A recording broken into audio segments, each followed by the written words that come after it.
Hi, I'm Laura Flanders, and this is the Laura Flanders Show, the program that seeks to raise radical spirits by interviewing forward-thinking people from the worlds of arts, entrepreneurship, and activism.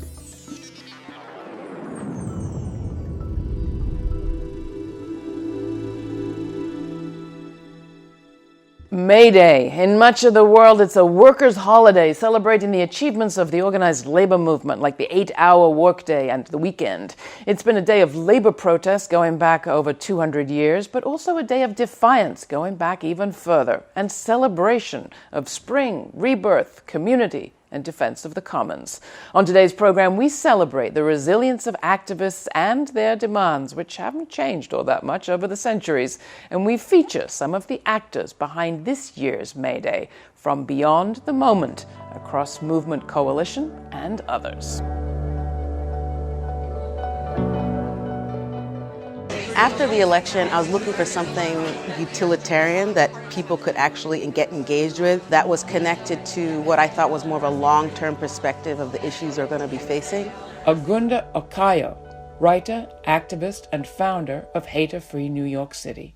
Boycotts traditionally have always been a great way to affect high halls of power, where we're looking at the BDS approach with Palestine, or you're looking at the boycott of apartheid South Africa, or you're looking at the Montgomery bus boycott. So for me, it was a kind of vehicle for social justice that was obvious to kind of tap into for the work that I felt has to be long-term. At the moment with Hater-Free NYC, essentially what we're doing is we have a boycott campaign that we have on the website, where we're going off of a model where we have a Hater of the Month, specifically targeting business interests connected to the Trump administration, including his cabinet.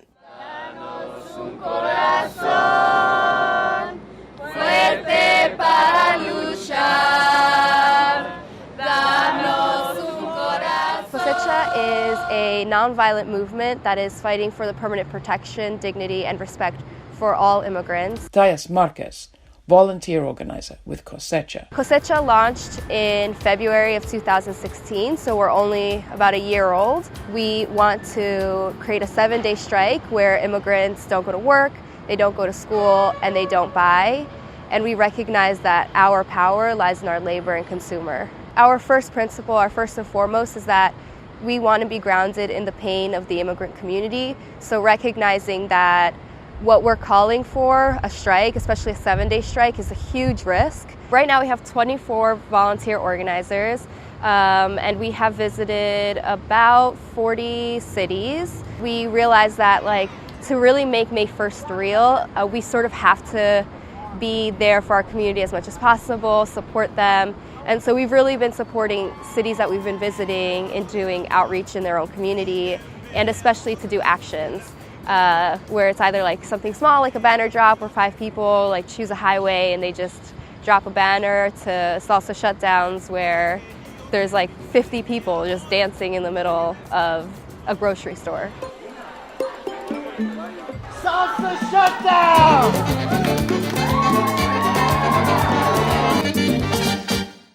Uprose was founded in 1966. It was founded by Puerto Rican activists who were moving into Sunset from Red Hook to meet the unmet needs of the Puerto Rican community. Elizabeth Yampierre, Executive Director of Uprose. I've been here since 1996, and it was in 1996 that the organization became a social justice organization that started also working on environmental justice issues. Uprose is a member of the Climate Justice Alliance. Our cohort is called the Our Power campaign, and it's basically made up of frontline communities that are at the front line of the crisis, but are also moving for what we call just transitions. Just transitions is an economic framework that basically moves you away from fossil fuel extraction and to regenerative energy. So we're engaged in operationalizing just transitions, which means anything from trying to get these 3 community-owned solar projects on the ground to trying to make sure that we can have an industrial hub that builds for offshore wind. Sunset Park has the largest significant maritime industrial area in New York City. And in the industrial sector, we've got blue-collar manufacturing industrial jobs. And so it is the largest walk-to-work community in New York City. It has in some ways helped us retain the working class character of the neighborhood, because people work here, they live here, they're able to support and raise a family here because of those blue-collar jobs. What we saw happen in the last 3 years was that Jamestown came into Sunset Park with this view of taking the industrial sector and turning it into the next Chelsea, the next Williamsburg. And so we immediately started reaching out to them and trying to figure out how we can get them to agree to start building for climate adaptation, for resilience, for renewable energy, for the kinds of what we think are sort of new industrial jobs that not only address the needs of the community and stimulate the economy locally, but also address the climate adaptation needs of the region. We have come too far, we won't turn around. We'll flood the streets with justice, we are free.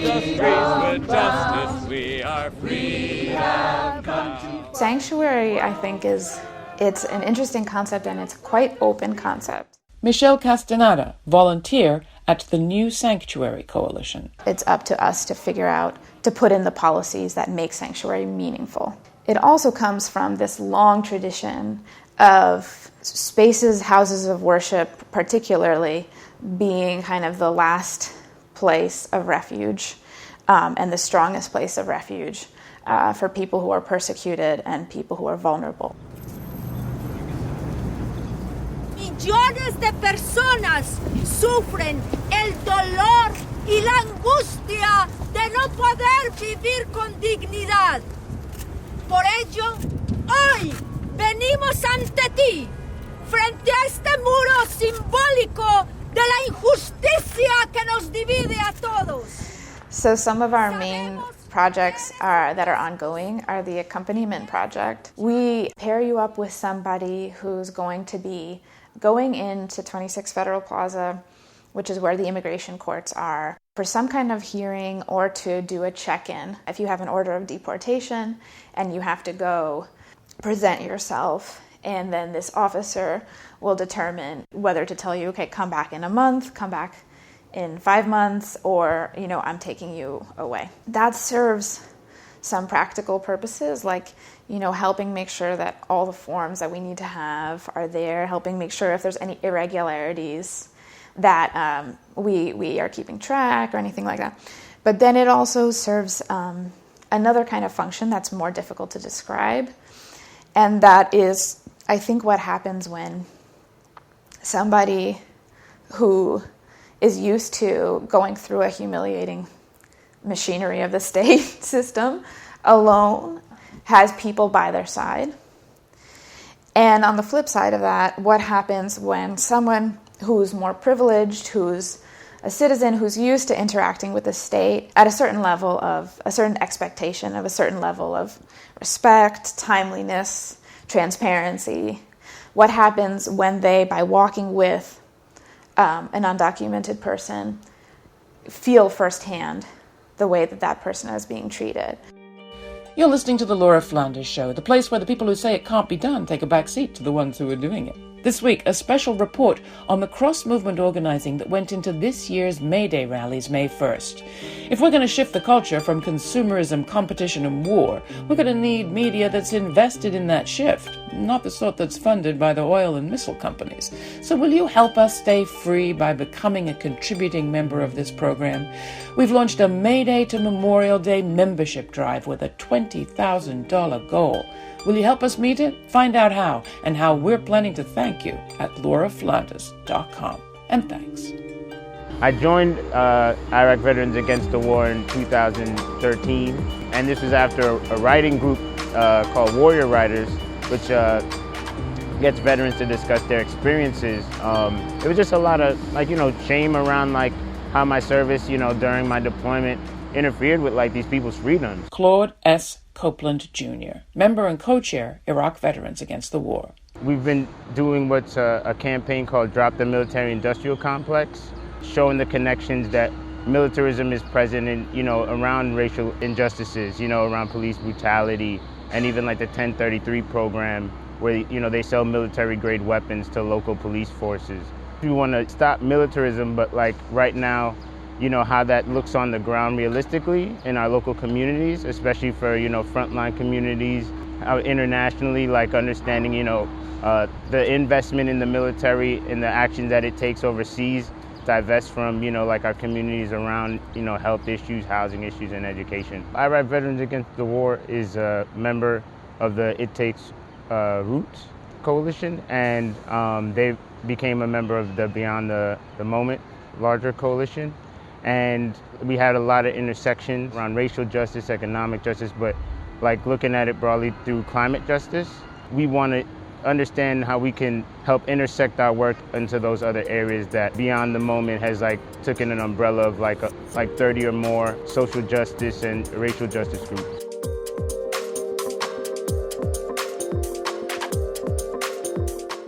Agunda Okayo, founder of Hater Free New York City. I was really excited to participate in the town hall that was put together largely by BYP 100, Baji, which works around Black immigrants in America, and A Million Hoodies on the anniversary of Martin Luther King's Beyond Vietnam speech, where he was trying to connect the America's geopolitical interests in terms of war in Vietnam abroad to the struggles people were dealing with here in the United States. Over the past 2 years, as I have moved to break the betrayal of my own silences and to speak from the burnings of my own heart, as I have called for radical departures from the destruction of Vietnam. We wanted to kind of call back his words and also celebrate the anniversary by thinking about what he might make of this moment if he was thinking about America's kind of local and global impact, right? I was trying to offer a very clear connection between how America's policies in the United States today have direct impact on the world, and then also how that can have reverberating effects back to America. We are organizing a series of events in Washington, D.C., both for the People's Climate March and for May Day. Elizabeth Yam-Pierre, Executive Director of UPROSE. We're also part of GGJ, which is the Global Grassroots Justice Alliance. And so all of these alliances and coalitions that we're part of are organizing a series of actions. We chose May 1st because it represents workers. Dias Marquez, volunteer organizer with Cosecha. But we really wanted to make it about immigration because the workers that are most vulnerable and most invisible are undocumented immigrant workers, the immigrants that pick our vegetables and our fruits and construct our buildings and clean our hotels and our rooms. It's really symbolic for us to have May 1st really be about immigrants. When we use an economic lens, we are shifting the narrative from do immigrants deserve to be here to this country needs its immigrant workforce. And if immigrants were to stop working, if we were to all be deported or to all leave, the entire economy would fail. And so to us, we're using our economic power as leverage to really win permanent protection. Because the more strikes we do, the longer we do it for, the more desperate people in power become because they so desperately need us as a workforce. A day for workers, solidarity is absolutely vital. Michelle Castaneda, volunteer at the New Sanctuary Coalition. Historically and today, one of the main ways of keeping the power of labor down has been by dividing the working class, making it seem as if the immigrant labor is the enemy of the working class citizen labor. And don't forget, we're taking tremendous numbers of jobs from people that were born in this country. And you understand that because when you look at the rolls, you have 100 million people that potentially want to work and they can't find jobs.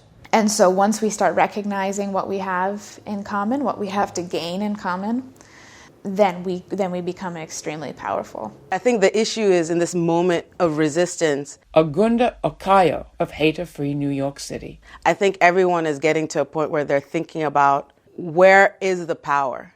And I don't think the United States is often engaged in conversations around the power that money has in terms of undermining the authority of poor people, women, people of color, other marginalized groups.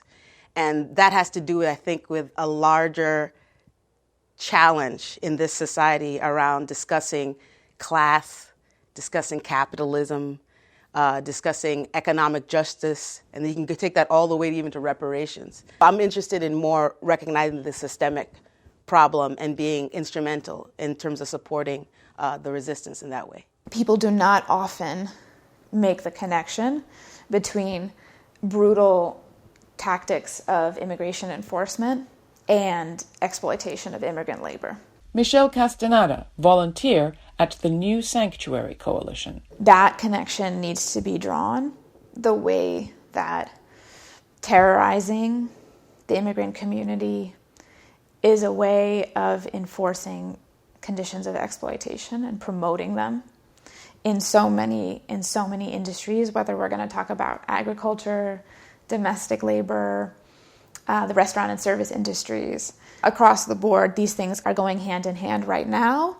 So how is this horrific enforcement climate already creating the conditions for kind of an unregulated exploitation of immigrant labor? And how has it done that historically? You're listening to the Laura Flanders Show, the place where the people who say it can't be done take a back seat to the ones who are doing it. You're listening to a special report on the cross-movement organizing that went into this year's May Day rallies May 1st. If we're going to shift the culture from consumerism, competition, and war to respect for our fellows in the planet, we're going to need media that's invested in that shift. So will you help us by becoming a contributing member of this program today? We've launched a May Day to Memorial Day membership drive. Find out how you can sign up and what thank you gifts we're making available especially for you at lauraflanders.com. And thanks. Ria Trivedi, legal representative at the Immigrant Rights Center, New York University School of Law, speaking at the Immigrant Rights Rally March 9th, 2017 in Foley Square, New York. A lot of things are happening today, but namely elected officials, faith leaders, immigrant rights leaders are gathering to show their support for all of those individuals who face imminent detention, deportation, or just the more quotidian uncertainty of checking in this building right here across the street, which is a process of intense supervision that ICE engages in with thousands of people, if not hundreds of thousands of people across the United States. We're coming together here, everywhere. Melissa Mark Viverito, Speaker of the New York City City Council. And making sure that we resist, that we defy, that we defend, and that we stand in solidarity, right? We have to stand in solidarity. So we are here as Latinos, as Muslims, as LGBT, as immigrants, as human beings, right? To say that we are united and we will defy and we will not stay silent. Keep on walking, keep on talking, marching on the freedom land. Reverend Juan Carlos Ruiz, co-founder, New Sanctuary Coalition. People come with a lot of fear many times because this is their place where they can be taken in and disappear. Dr. Donna Shaper, Senior Minister, Judson Memorial Church, and co-founder of the New Sanctuary Coalition. We do want the Federal Plaza to become a place that welcomes immigrants and takes care of immigrants and appreciates the extraordinary gifts of immigrants. So we've been doing the Jericho Walk every Thursday. It's a silent walk, and we do it around Federal Plaza and wearing white robes and praying. What's really exciting about May Day is because it is a kind of day of worker solidarity. Agunda Okayo of Hater Free New York City. Workers are all people. You know, we're from all different kind of class levels and cultural backgrounds and genders and all that type of thing. So what's super exciting is that you'll see groups that are women of color led, groups that are working for immigrant rights, undocumented workers. You'll see groups that are working for women's rights, reproductive rights. There's going to be a lot of different groups coming together at the grassroots level who are committed to a more intersectional, multiracial, non-hierarchical approach to social justice movement building. May 1st seems to be a all hands on deck sort of moment. Thais Marquez, volunteer organizer with Cosecha. A lot of different movements are coming together. Labor unions are coming together, all in the name of immigration reform, or to at least show the faces of people who are most vulnerable under Trump administration. Hopefully when people are in the streets or see people in the streets or see how many businesses are closed and people don't go to work, I'm just hoping that we can feel empowered and want to continue fighting in the long run. Claude S. Copeland Jr., member and co-chair, Iraq Veterans Against the War. The legwork's being done, but also just making sure that to continue to supplant like the needed funds to keep these kind of actions up. After May 1st, that's just setting the stage to kick off more actions and hopefully like just really positive changes around local policies or national policies. There's light in the darkness, so to speak. I think it's just going to get brighter the more we work together. Agunda Okayo of Hater-Free New York City. Not only can people come together and share best practices across our grassroots organizations or campaigns, but also for us to get together and illustrate in a very clear way that there is a kind of working movement. There's a poor people's movement. There's a working class movement. There's a women of color movement. And we can work together because a lot of our interests are similar. So it's about creating that patchwork of organizations, but also about recognizing that that spirit of what Martin Luther King was talking about a poor people's movement, it isn't dead. It's very much alive. Elizabeth Yampierre, Executive Director of Uprose. I wake up every day thinking about some of the challenges, and I think what gives me hope is really how people have shown up, that people are saying no, that people are challenging some of the traditional ways that they have of working with each other, trying to figure out how to collaborate better. That the conversations that was so hard in the past about, the big greens versus the grassroots and how do you share power and resources, that people are really being more intentional about those conversations because they realize that there's so much at stake. I think that it is an opportunity for people to bring out their best selves and to really challenge both how you share resources and power. There was and has always been this sort of top-down approach to thinking about how you resolve community problems, and this idea that, in this belief in contemporary missionaries, or that other people know what's better for communities of color than we do for ourselves. And I think that this is that moment that folks realize that the answers are not only local, but that it's important to invest in the capacity of the grassroots organizations. What is necessary is that we build alignment. And I think that this is that moment for building that kind of alignment, and I'm seeing that happen. And that's exciting and necessary, and I hope that as we navigate our way through this, that it will redefine how people work with each other. Thanks for listening to our special May Day report, presenting a map for what large-scale cross-movement collaboration looks like. The show followed organizers including Agunda Okayo of Hater-Free New York, Thais Marquez of Cosecha, Elizabeth Yampierre of Uprose, and Claude S. Copeland of the Iraq Veterans Against the War organization. You're listening to the Laura Flanders Show. We're also a TV program. Check it out at lauraflanders.com. The show's produced by yours truly, with supervising producer Anna Barsan, and our team, Monica Mohapatra, Natasha Elena Ullman, Jeannie Hopper, Danica D'Souza, Anna Barsan, Emily Allen, Charlotte Prager, and Diego Romero Montiel. The music featured throughout this week's show came by way of the Free Music Archive and a special mix by Jeannie Hopper. For more information, go to lauraflanders.com and write to me. That's Laura, Laura, at lauraflanders.com. Tell me what you think. The Laura Flanders Show is made possible by the Novo Foundation and listeners like you. Thank you for your ongoing support, and thanks for listening. Closing out this program, more from our featured guests and information on how you can connect and get involved. You can strike out May 1st, you can do the local organizing, but if you want to learn more, you can go to lahuelga.com, so LAHUELGA, or text Huelga to 41411. If anybody's interested in joining Sanctuary Hood and organizing teams to walk through your own neighborhood, just send an email to info@newsanctuarynyc.org. The work of Uprose is important because it's a community organization that has a lot of history and deep roots. It's an anchor of resistance. We work at the intersection of racial justice and climate change. We have existed in the midst of all of the isms all of our life and had to address them from the perspective of organizing, building community power, leveling the playing field. And so all of those things that we're rooted in right now are being threatened. We're focusing on trying to figure out different ways to measure our success and then also connect what we're doing with this boycott to that longer, beyond the moment, beyond this second, beyond the reaction kind of approach. So we're figuring out as we go, and we want people to kind of work with us. So it's really important for people to come to our website, which is haterfreenyc.com.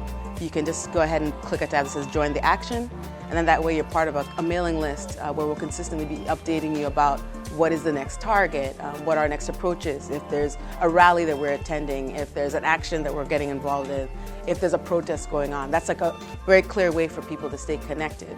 You know, after May 1st is just like, that's just like setting the stage to kick off more, you know, actions and hopefully like just really positive changes, you know, around like local policies or national policies, and, you know, supporting like indigenous communities in their struggle frontline communities and other things that, you know, I guess can't even really be imagined now because, you know, we're really in just like a moment that we haven't seen.